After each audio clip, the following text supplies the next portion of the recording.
નમસ્કાર મિત્રો, આ વાત એક સત્ય ઘટના પર આધારિત છે જેમાં ભાઈ બહેનના બલિદાનની વાત રજૂ થઈ છે. સૌરાષ્ટ્ર એ એક સંત અને શૂરવીરોની ભૂમિ કહેવાય છે. સૌરાષ્ટ્રમાં ઘણી બધી જાતિઓએ ધર્મ, ગામ, ગાયો, બહેન દીકરીઓ બચાવવા માટે બલિદાનો આપ્યા છે. સૌરાષ્ટ્રમાં ઘણી ખમીરવંતી અને લડાયક જાતિઓ વસે છે. આવી એક ખમીરવંતી લડાયક જાતિના ભાઈ બહેનના બલિદાન આજે આપણે વાત માંડવી છે. બરડાના પહાડમાં કાટવાણા નામનું ગામમાં રાઠોડ જાતિના સંધી મુસલમાનો રહે. ગામની છાપ બહુ સારી નહીં. પ્રત્યેક ગામની એક છાપ હોય છે. ગામના રહેનારા લોકોના વ્યવહારથી તે છાપ પડી હોય છે. કાટવાણાની ભાગોળે એક વૃક્ષની ચારે તરફ બંધાયેલ ઓટલા ઉપર 4-5 સંધી જુવાનો બેઠા છે. સંધી જુવાનો પોતપોતાના રૂપ અને જુવાનીના બણગાન ફૂંકતા હતા. સવારના પહોરમાં બધા વાતોમાં તલ્લીન જગે ત્યાં એક જુવાન વટેમાર્ગુ જોડાનો ચમચમાટ કરતો નીકળ્યો. ત્યારે મોચી લોકો જોડામાં એક એવી વસ્તુ મૂકી આપતા કે ચમચમ અવાજ થાય. સંધી જુવાનોનું ધ્યાન પેલા યુવાન તરફ ગયું. યુવાનના ખભા ઉપર જે લાકડી હતી તે સૌનું મન મોહી લે તેવી હતી. ત્યારે યુવાનો લાકડી લઈને ચાલતા અને લાકડી પણ એવી રાખતા કે પડાવી લેવાનું મન થઈ જાય. લડાયક કોમોનો શોખ સોનું નથી હોતું. શસ્ત્રો અને ઘોડી હોય છે. આ બે મળે તો ધન્ય ધન્ય થઈ જાય. બધા સંધી જુવાનોનું મન લાકડી પડાવી લેવાનું થયું. આવી લાકડી બીજે ક્યાં મળવાની હતી તેમ વિચારીને તેમણે જુવાનને રોક્યો. જુવાન પણ ખાંટ રાજપૂત હતો. તે એમ ગાંજ્યો જાય તેવો ન હતો. સંધીઓએ લાકડી મૂકી દેવા હુકમ કર્યો. આ એક પડકાર હતો. ખરો રાજપૂત પ્રાણ છોડે પણ હથિયાર ન છોડે. થોડી બોલાચાલી અને હુંસાતુંસી થઈ. પેલા 5 હતા અને ખાંટ રાજપૂત એકલો હતો. બહાદુરીના 2 પ્રકાર હોય છે, ટોળા બહાદુરી અને એકલ બહાદુરી.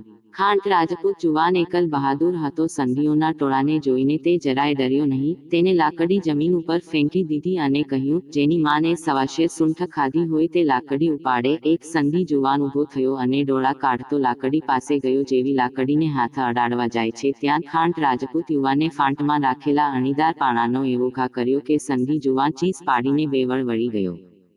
ખાંટ રાજપૂત યુવાન માત્ર લાકડીબાજ જ ન હતો, તે પાણાબાજ પણ હતો.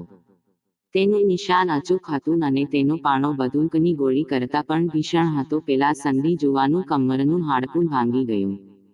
હવે બીજાની હિંમત ના ચાલે. બધા જોતા રહી ગયા. ખાંટ રાજપૂત જુવાન લાકડી લઈને ચાલતો થયો પણ જતા જતા પડકારતો ગયો કે હું પરમ દિવસે મારી બહેન લઈને આજ રસ્તે પાછો ફરવાનો છું. મરદના બચ્ચા હોય તો તૈયાર રહેજો. વાતવાતમાં વગર જોઈતા પડકાર ફેંકવા અને ઝીલવા એ રાજપૂતી કમજોરી કહેવાય.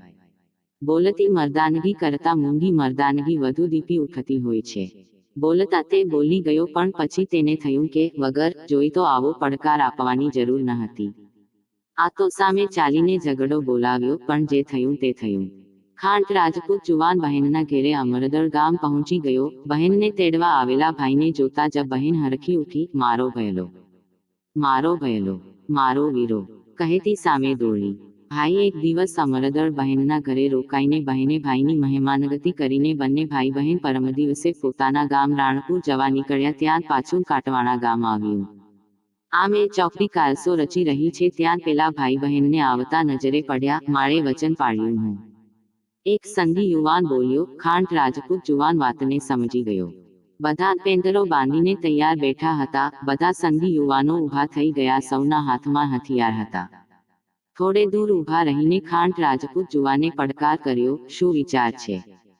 હવે તો એકલી લાકડી જ નહીં, લડકી પણ પડાવીશું. સામેથી જવાબ મળ્યો. ખાંટ રાજપૂત જુવાને ભલુશાને વિનંતી કરી, તમે તો ફકીર બાવા છો, રોજ અમારે ત્યાં ભીખ માંગવા આવો છો. તમે તો જરા વિચાર કરો. મારી બહેનની ઇજ્જતનો તો વિચાર કરો. ભલુશા લુચ્ચાઈ ભર્યું હસ્યો. ખરેખર તો તે પોતે જ આ ષડયંત્રનો નાયક બન્યો હતો. સંધી યુવાનોને લાકડી જોઈતી હતી તો ભલુશાને લડકી જોઈતી હતી. પછી તો ખાંટ રાજપૂત જુવાને વારાફરતી એક સંધી યુવાનોને આવી જવા ચેલેન્જ આપી. બહેનને એક તરફ સુરક્ષિત બેસાડીને ખાંટ રાજપૂત જુવાન મેદાનમાં ઉતરી પડ્યો. 1, 2, 3, 4 સંધી યુવાનોને ધૂળ ચાટતા કરી દીધા. ગજબ થઈ ગયો. ભલુશાએ એક સાથે ખાંટ રાજપૂત જુવાન પર તૂટી પડવા ઉશ્કેર્યા. ખાંટ રાજપૂત યુવાનને ચારે તરફથી ઘેરી લીધો અને ધડાધડ લાકડીઓ મારવા લાગ્યા. બહેનથી રહેવાયું નહીં, તેને જનું ચડ્યું. અંતે તો તે પણ એક રાજપૂતાણી હતી. સાડીમાં છુપાવેલી તલવાર કાઢીને તે પણ તૂટી પડી. એક પછી એકને પાડતી તે ભલુશા પાસે પહોંચી અને તાડુકી ઉઠી, ફકીર અમારું ખાય છે ને અમારી જ ઇજ્જત ઉપર હાથ નાખે છે. લે લેતો જા. એમ કહીને જોરથી તલવારનો ઘા ઝીકી ભલુશા ફકીરનું ધડથી માથું અલગ થઈ ગયું. નિકાહ પઢવાના અરમા ધૂળમાં મળી ગયા. શિયાળિયું સિંહણને પરણવા નીકળ્યું હતું. એક સંધી યુવાને પાછળથી બહેનના માથા ઉપર લાકડી મારી ખોપરી તોડી નાખી. ભાઈ બહેન બંને ઢગલો થઈ ગયા, પણ સામે 11 સંધીઓની લાશોનો ઢગલો પણ થઈ ગયો હતો. આજે પણ કાટવાણા ગામના પાદરમાં ભાઈ કેશરસિંહજી બારૈયા અને બહેન રાજબાઈબા બંનેના પાળિયા આ વાતની સાક્ષી પૂરતા અડીખમ ઊભા છે અને ત્યાંથી થોડે દૂર ભલુશા તથા 11 સંધી યુવાનોની કબરો પણ છે. આજે પણ આ બંને ભાઈ બહેન ખાંટ રાજપૂત સમાજના બારૈયા શાખના શુરાપુરા તરીકે પૂજાય છે. જો તમને આ લેખ ગમ્યો હોય તો લાઈક, શેર અને સબસ્ક્રાઇબ અવશ્ય કરો. ધન્યવાદ.